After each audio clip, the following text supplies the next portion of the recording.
Em algum lugar entre a ciência e a fantasia, existe uma região nebulosa que sempre constitui um campo muito fértil para ideias novas e desinibidas. Essas ideias acabam desaparecendo na história como a música das esferas ou se fossilizam em superstição como a alquimia e a astrologia. Mas antes que isso aconteça, elas podem perseguir a imaginação do homem durante séculos. Elas produzem seus efeitos sobre a ciência e os cientistas. Hoje, gostaria de contar a vocês a história de uma dessas ideias sombrias. Roger Boscovich. Nasceu em 1711, filho de mãe italiana e pai iugoslavo. Estudou para ser jesuíta, mas fez muitas coisas. Foi arquiteto, arqueólogo, diplomata, escritor e outras coisas mais. Não era um cientista, mas era letrado em ciências. Um dia, ele teve uma ideia. Suponhamos que a matéria consista de átomos. Essa ideia é velha. A novidade é que sabemos hoje, segundo Newton, que quando essas massas estão distantes umas das outras, uma força age entre elas. Ele elaborou um diagrama mais ou menos assim. Aqui é força, aqui é zero. E nesse eixo a distância entre dois átomos. Quando os dois átomos estão distantes um do outro, disse ele, a força entre eles é de atração. Isto é, menor do que zero. À medida em que se aproximam uma da outra, essa força torna-se maior, já que varia com o inverso quadrado da distância. Mas isso se aplica quando os dois átomos estão muito distantes entre si. Poderíamos querer verificar se isso ainda é verdade quando eles estão muito próximos entre si. Suponhamos que quando eles se aproximam muito um do outro, essa força se transforme e se torne não mais atrativa, mas repulsiva. Ela vai acima de zero nesse tipo de diagrama. Ficaria assim. Quando se aproxima ainda mais, a força vai tornar-se novamente atrativa, assim, e talvez novamente repulsiva. Ele disse, se a força tem essa forma, quando os átomos estão a essa distância, não existe força entre eles. Esse é o ponto onde a força é zero. O mesmo nessa posição e nessa outra. Não há força nenhuma entre os átomos. Mas essas posições não são equivalentes entre si. Nessa posição, por exemplo, embora a força aqui seja zero, caso os dois átomos se distanciem um pouco mais um do outro, a força torna-se repulsiva positiva e tenta separá-los. Se os átomos se aproximam um do outro, a força torna-se atrativa, negativa, e tenta uni-los novamente. Embora não exista força nessa posição, a posição não é estável. Por outro lado, suponhamos que estejam nessa posição aqui. Então não haverá força entre eles. Caso se aproximem um do outro, a força entre eles torna-se positiva, repulsiva e tenta afastá-los.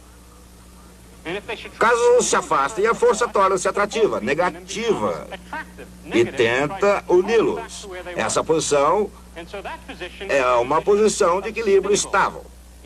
A ideia é que os átomos podem estar unidos em teias estáveis de matéria, constituindo o mundo que podemos observar. Essa não é uma ideia científica legítima, pois não faz nenhuma previsão. Não há como testá-la. Mesmo assim, é uma ideia extraordinária. A ideia é que a matéria é constituída de átomos unidos por campos de força em posições de equilíbrio estável.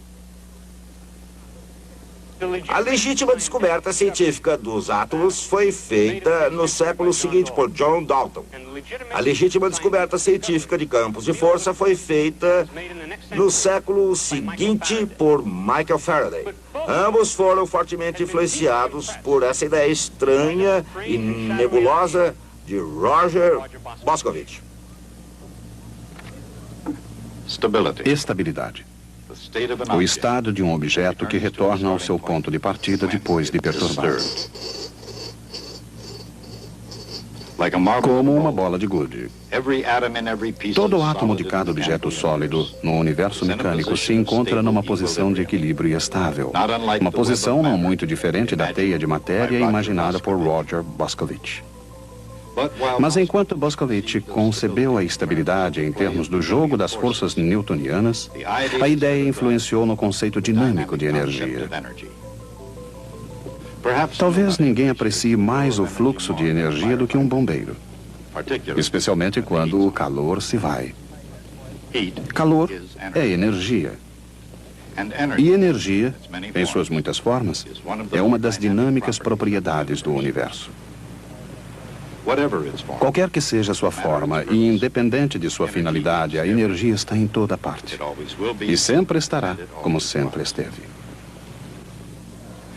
Não importa os usos e abusos que se façam dela, a quantidade total de energia no universo jamais diminui.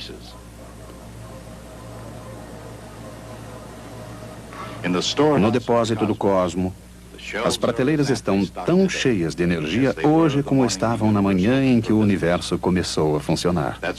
Isso acontece porque a energia é conservada, sem exceção, de forma estrita e absoluta. A energia não pode ser criada, nem destruída. Mas pode ser transformada de muitas formas diferentes. A energia pode ser potencial e cinética.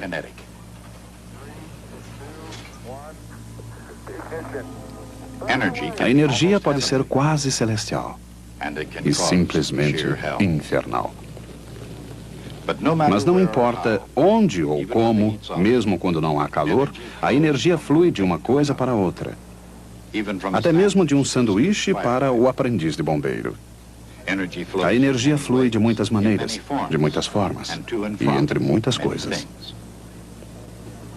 A energia é armazenada de muitas maneiras, em muitas formas e em muitas coisas. É armazenada na forma de energia potencial, por exemplo, armazenada num tanque de gasolina, a qual está carregada de energia potencial esperando para ser convertida. E onde quer que seja armazenada, a energia potencial depende da posição. Não da posição do tanque, mas, neste exemplo, das posições dos átomos dentro das moléculas da gasolina. A maneira pela qual qualquer objeto armazena energia potencial depende da posição do objeto. Quanto mais acima da Terra esse objeto estiver, mais energia potencial gravitacional ele terá. E a energia potencial varia com a posição do objeto. Quanto mais próximo o objeto do chão, menor a sua energia potencial. É óbvio, então, que a energia potencial está relacionada à posição.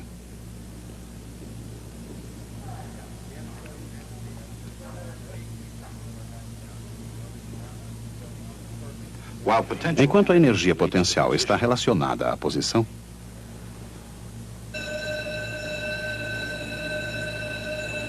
a energia cinética está relacionada à velocidade. Naturalmente, um corpo que se movimenta com rapidez possui mais energia cinética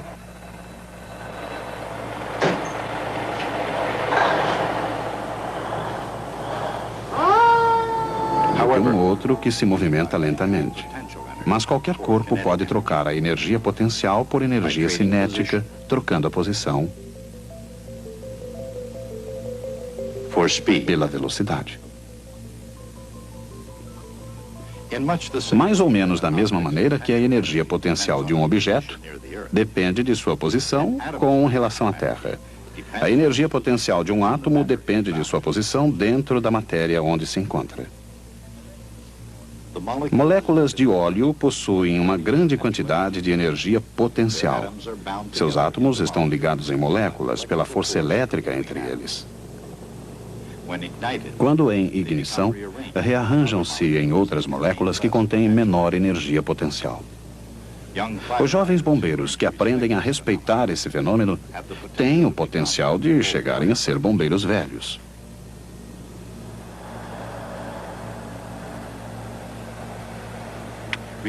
Independentemente da idade e das circunstâncias específicas, a responsabilidade essencial de um bombeiro é apagar incêndios. Essa tarefa exige frequentemente o uso de água. Primeiro, obter a água. Depois, levar a água do chão até as chamas. Isso significa, no final, dotar a água de energia potencial. Mais uma vez, podemos observar o onipresente fluxo de energia, até mesmo no fluxo da água. Aqui há um trabalho a ser executado. Esse trabalho, proporcionado pela força da pressão da água, se transforma primeiro na energia cinética da água, deixando o bocal em alta velocidade. Quando a água sobe contra a força da gravidade, alguma energia cinética se transforma em energia potencial.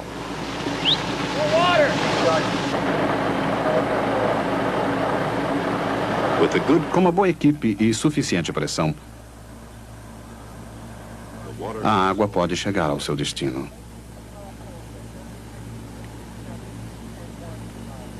De uma maneira ou de outra, o homem sempre desejou se elevar cada vez mais alto. Neste século, alguns chegaram a subir até uma altura de 400 mil quilômetros. E no século passado, esse impulso ascendente também foi muito forte, pelo menos na fértil imaginação de Júlio Verne. A viagem lunar, por ele imaginada, foi feita nas asas de um foguete disparado por um canhão. Impossível. Talvez. Mas segundo Júlio Verne, para chegar à Lua, tudo que os viajantes espaciais necessitavam era, antes de mais nada, de uma quantidade suficiente de energia cinética.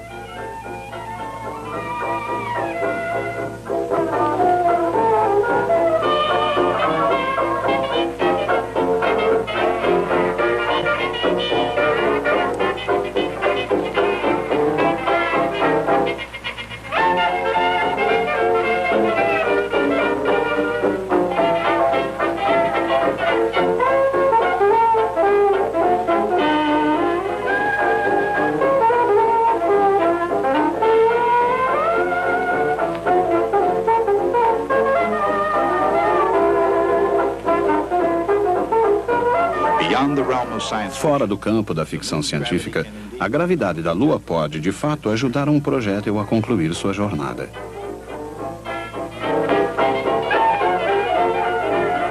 Até aí, tudo bem.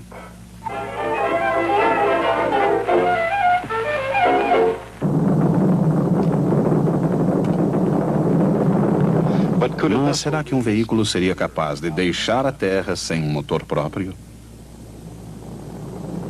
A ideia tem um enorme potencial, mas para chegar até lá será necessário algum trabalho. O trabalho requerido para erguer um objeto da superfície da Terra é representado pela força da gravidade integrada ao longo da distância.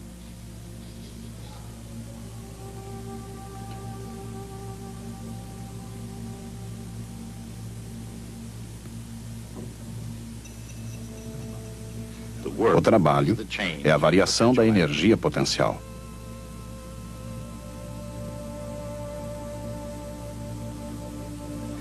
Se o foguete é para ser levado ao infinito, possuirá uma energia potencial zero.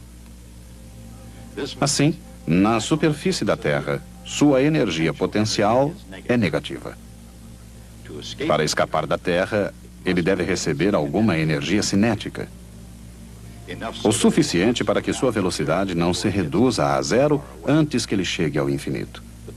Sua energia total é zero, tanto no infinito quanto na superfície da Terra.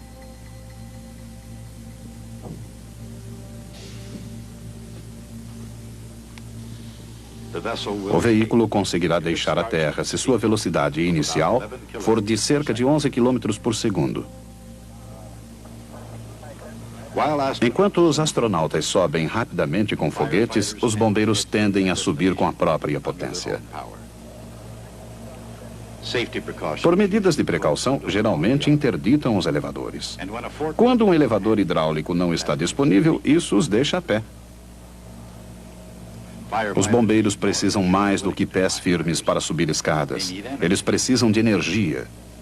Qual a sua fonte de energia? É o alimento que eles consomem.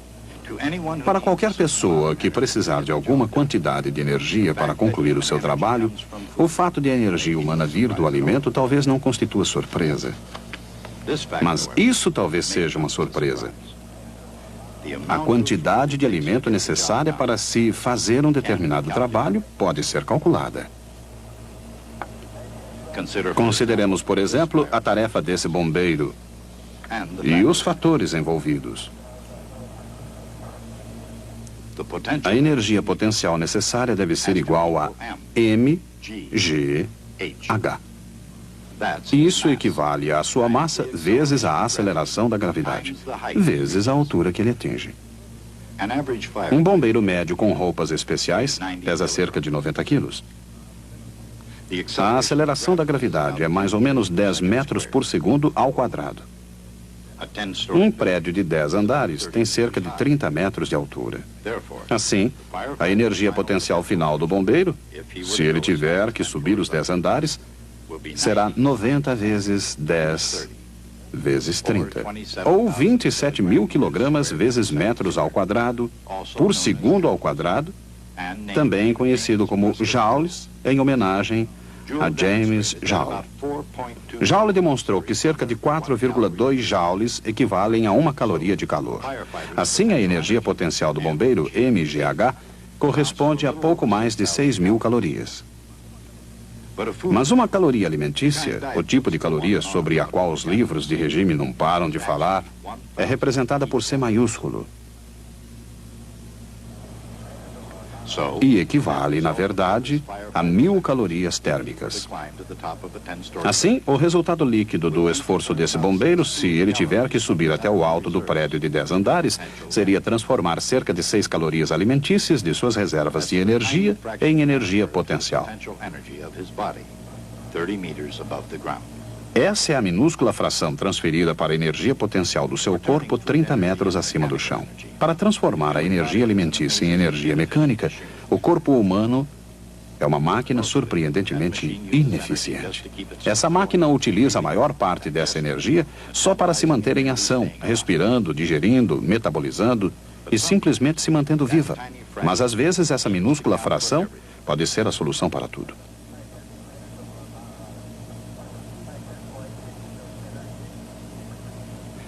Essa minúscula porção torna-se força muscular vezes altura. Essa migalha de energia alimentícia transforma-se em trabalho. E trabalho é a transferência de energia de uma forma para outra. Um corredor, por exemplo, luta contra a própria inércia, transformando a energia alimentícia em energia cinética. Um saltador também começa fazendo o trabalho de se movimentar. Mas em termos de energia, ele leva as coisas ainda mais longe. Agora que ele já possui energia cinética, o praticante do salto com vara transforma a sua energia cinética em energia potencial, que é armazenada na vara. Essa energia, por sua vez, torna-se a energia potencial do próprio corpo do atleta pairando sobre a barra. A partir desse ponto, sua energia potencial volta a se transformar em energia cinética, finalmente dissipada em calor inútil. Apenas para manter o corpo vivo, o homem transforma constantemente energia alimentícia em outras formas de energia. Mas quando uma atleta exige o máximo do corpo, ela transforma apenas uma fração de sua energia alimentícia na variedade cinética ou potencial. Contudo, independentemente da quantidade usada, corpos em movimento ilustram muito bem a ideia de energia. Não importa a atividade. Impelir o corpo é trabalho. O trabalho é uma força, no caso, uma força muscular aplicada através de uma distância. O trabalho transfere a energia de um sistema para outro.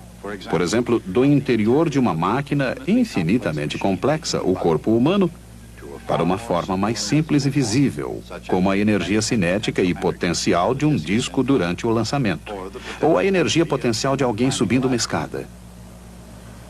Naturalmente, subir uma escada requer equilíbrio. Assim como lavar janelas também. No mundo físico, quando todas as forças estão balanceadas, existe equilíbrio. Mas o simples equilíbrio não é uma garantia de segurança. Segurança. Para se evitar acidentes como escorregões, tropeções e outros, é necessário um tipo especial de equilíbrio, o equilíbrio estável.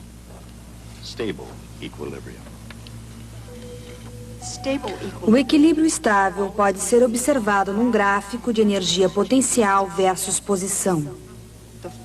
A força agente no corpo tende a empurrá-lo na direção de posições de energia potencial menor. Quanto maior o declive, maior a força resultante.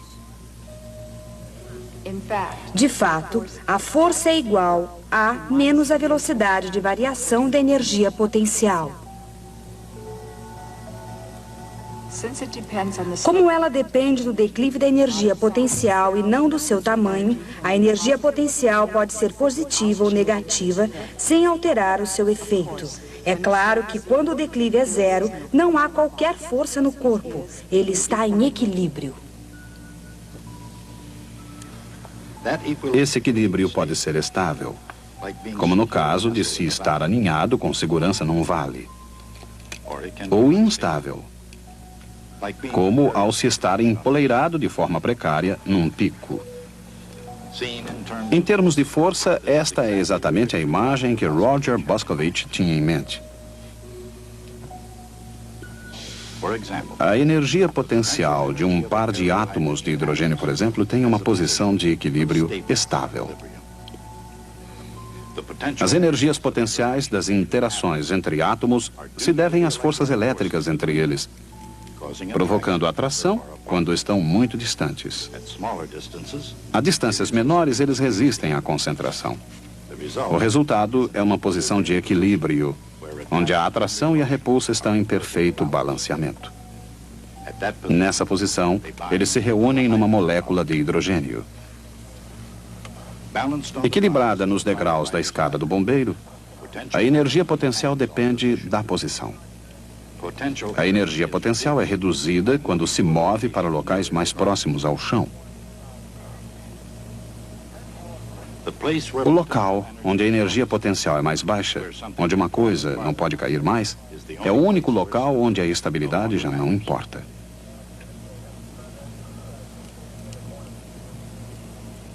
Quando um objeto inicia seu movimento e depois retorna à mesma elevação, a alteração de energia potencial é zero.